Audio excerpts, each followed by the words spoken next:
This is just a quick look at this Sony Betamax SL-2710. It's got a couple small issues I just want to kind of put out there, see if anyone's knowledgeable on this. This machine's from 1984. It's a hi-fi model. It's pretty high end that I can tell. You know, a couple minor blemishes. The little clip that holds this top cover on was broken off and taped to the side. There's a little clip that goes on the side here to keep this up. So there's a button here, you push this to close, but then it doesn't quite hold itself there. Previous owner had some Scotch tape. This display is very, very, very dim. The camera's pretty much doing it justice for how dim it is in real life. It will go dimmer, so there's that. Another issue with it, the remote does appear to work. It's missing the battery cover, but the battery's holding nicely. Does appear to work, but it doesn't control the machine. So there's something wrong with the remote receiver on this. And I'm going to pop the top off to show the final issue. So I'm just going to load a tape. We'll watch it load.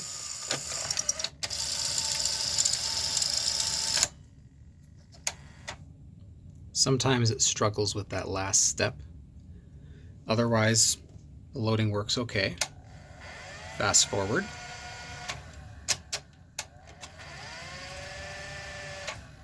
Rewind. That all works.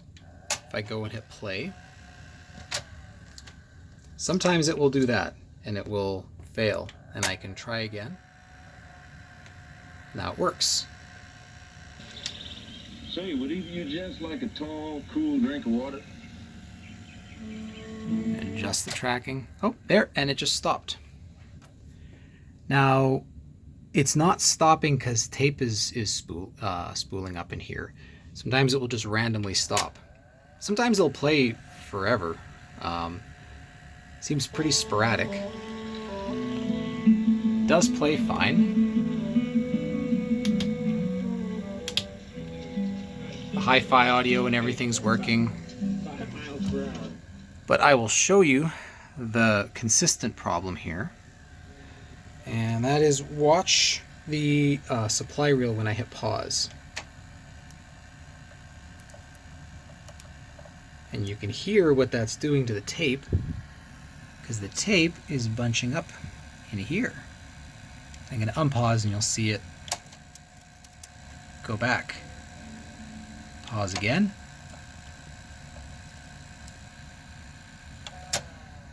I'll just hit stop there. So, actually I should probably hit play so that it winds back up. There we go. My understanding of how these work is that when it pauses, the pinch roller is supposed to disengage, I thought. Or the capstan is just supposed to stop right away. It's not supposed to sort of continue moving a little bit. That's the biggest issue, because pause can essentially chew up your tape on this. Part of me thinks that all this together might be a power supply issue. I'd love to get in and measure voltages on this, but haven't been able to find any sort of service information on it yet. But watch the motion here. It's fluid, and when I hit stop, it'll stop momentarily and then continue. Or, sorry, pause. It'll stop momentarily and then continue. And then it continues for a little bit.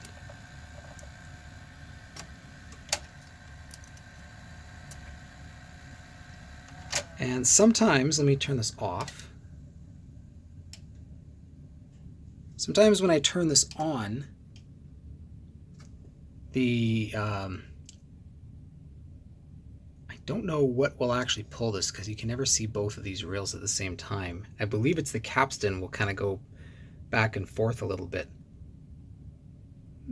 No, actually it wouldn't be the capstan, it'd be these two reels. So the idler's moving back and forth because it'll pull a little bit of tape forward and a little bit back. I don't know what that's about. Anyway, that's sort of just an initial look at this machine. It is otherwise working well, considering it's probably never been looked at and apparently it's been in use for quite some time. It's got some neat features. Tape return rewinds the tape, I guess, to return the rental movie. Reset. It's got a linear counter, which was very new for the time.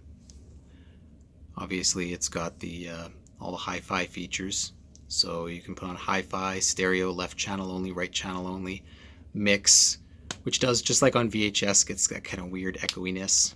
Someone told me it was used for editing, so you could line up your audio tracks. That would make a lot more sense. Turn beta hi-fi on off, and then there's the MPX filter as well. So MPX filter and then off. Your record balance and your record level in two totally separate places. Audio dub, so you can plug a microphone in and dub over your tape. And then for your input, this is audio only.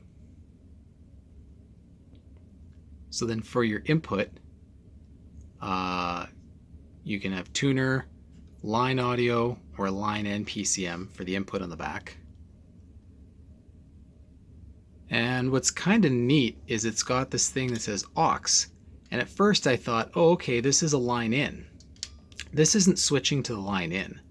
This is switching to an extra F connector on the back. This has got a secondary tuner.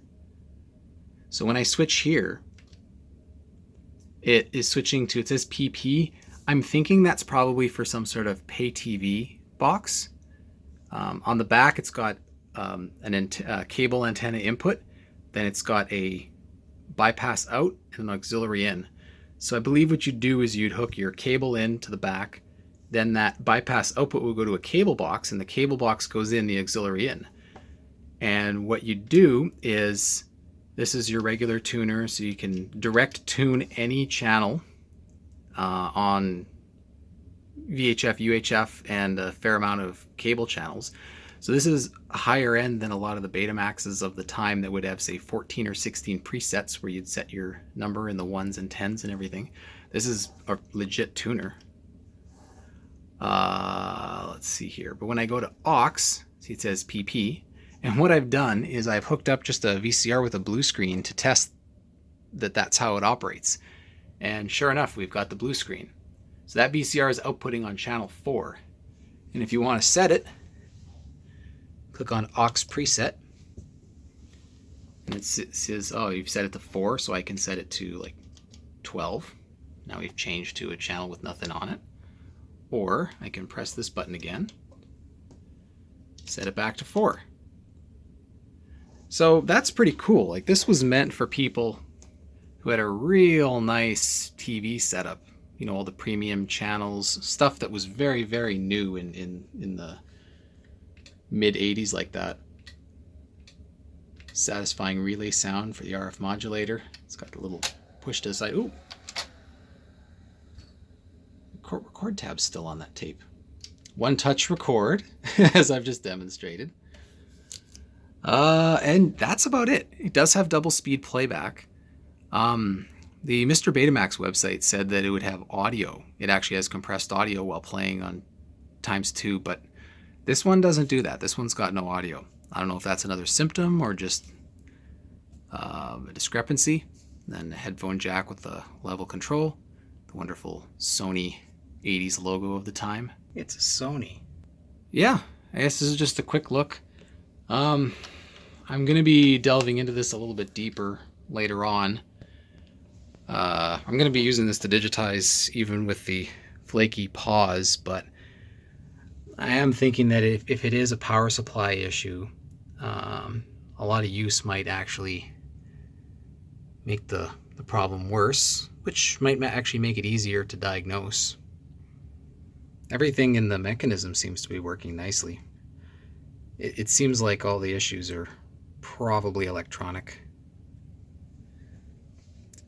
This is the connections on the back. Pretty standard AV stereo, obviously. This is the antenna cable connection with the bypass output, the 2 converter and aux. So when you switch to auxiliary, you're switching to a preset on this tuner for your cable box. And your RF out, MPX. This is MPX out from the tuner. So you could use a stereo decoder, which I believe Sony sold for MTS stereo, where you'd pipe it back into the line and use the simulcast on the input switch changer. I've seen these on other VHS, like Panasonic VHS VCRs at the time. Something to do with the cable box. I've never seen anything like this in person. The captions PCM switch.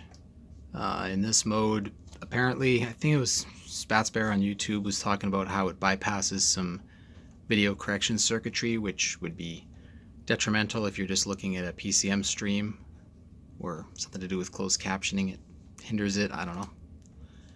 Remote camera pause for if you have a camera hooked up. Sharpness control. Big ass heatsink for the power supply. And an extra outlet, which I assume is unswitched. It doesn't say anything, so I assume that means it's unswitched. So here's a look in the power supply. Here's one of those L-neck caps that's bulging on top.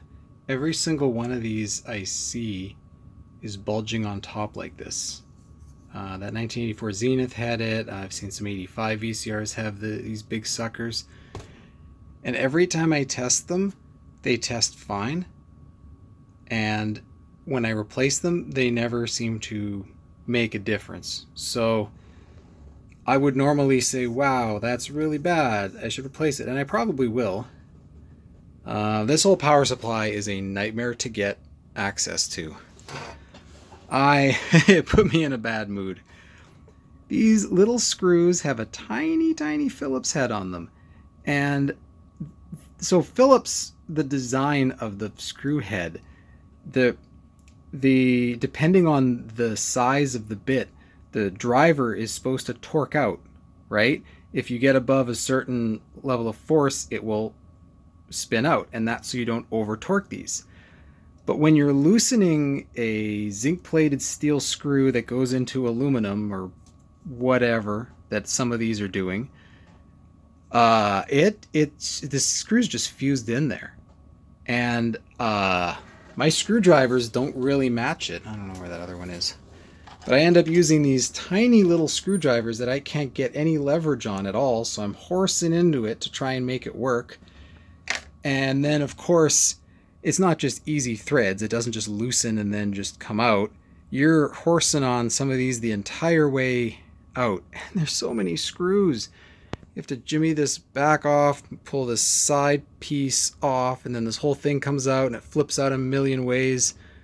I mean, this thing was really built like a tank. Like, it looks like it's a pretty solid unit, but service on this, fuck. Anyway, that's it. Thanks for watching.